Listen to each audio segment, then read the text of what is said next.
السلام عليكم، تحياتي للمشاهدين الكرام. هل يكون محمد وهبي بديل المدرب وليد الركراكي للمنتخب الأول، أو يكون مساعد مدرب؟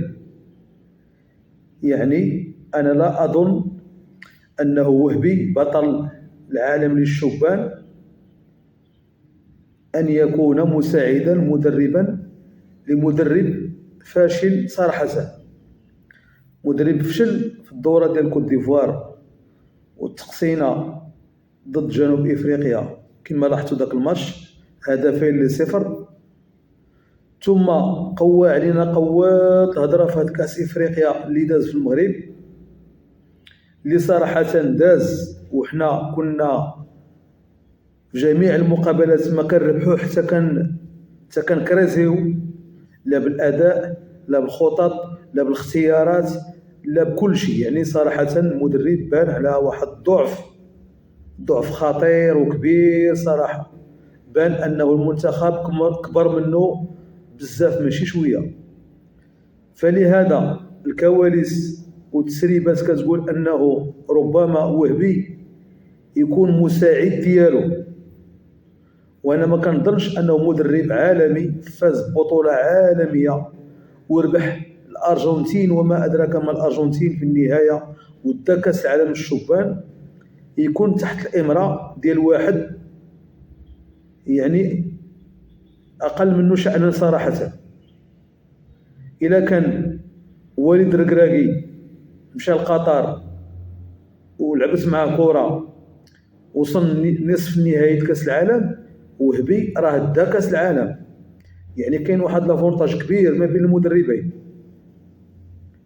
فلهذا حتى لا يعني غلب مصلحه الوطن ومصلحه المنتخب السيد وهبي، كنتمناو من الاداره ديال الجامعه الوطنيه المغربيه تحيد داك التعجرف ديال داك المدرب ديال وليد الركراكي، طيح له الكواري ديالو لتحت وتقول له اودي هذا راه مدرب عالمي دا كاس العالم، هذا راه حسبو انت ماشي مساعد، حسبو ثاني مدرب معاك. يعني شاركوا معاك في التشكيله، في الخطط، في استدعاء اللاعبين اللي غيخصهم يحضروا، في التسيير ديال الماتش، في التغييرات، في تبديل الخطط في داخل المقابله. يعني خص تكون عنده حتى هو البصمه ديالو والاستشاره ويكون حاضر، عكس دوك المدربين او مساعدين اللي مع وليد الركراكي.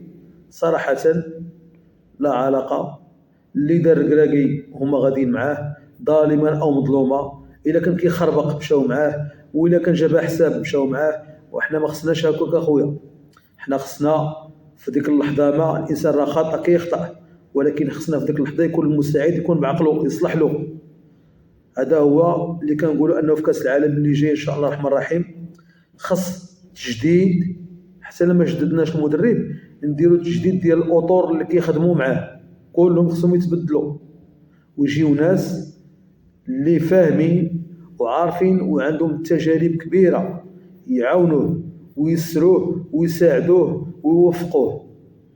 كنتمنى الله سبحانه وتعالى التوفيق للمنتخب الوطني المغربي، كنتمنى من الله الشفاء العاجل ديال سيدنا الله ينصرو، كنتمنى من الله يحفظ لنا بلادنا من كل مكروه وشر يا ارحم الراحمين. واللي وصلت لهنا يدير لنا متابعه للقناه وتفعيل الجرس ليصله كل جديد. والسلام عليكم ورحمه الله تعالى وبركاته.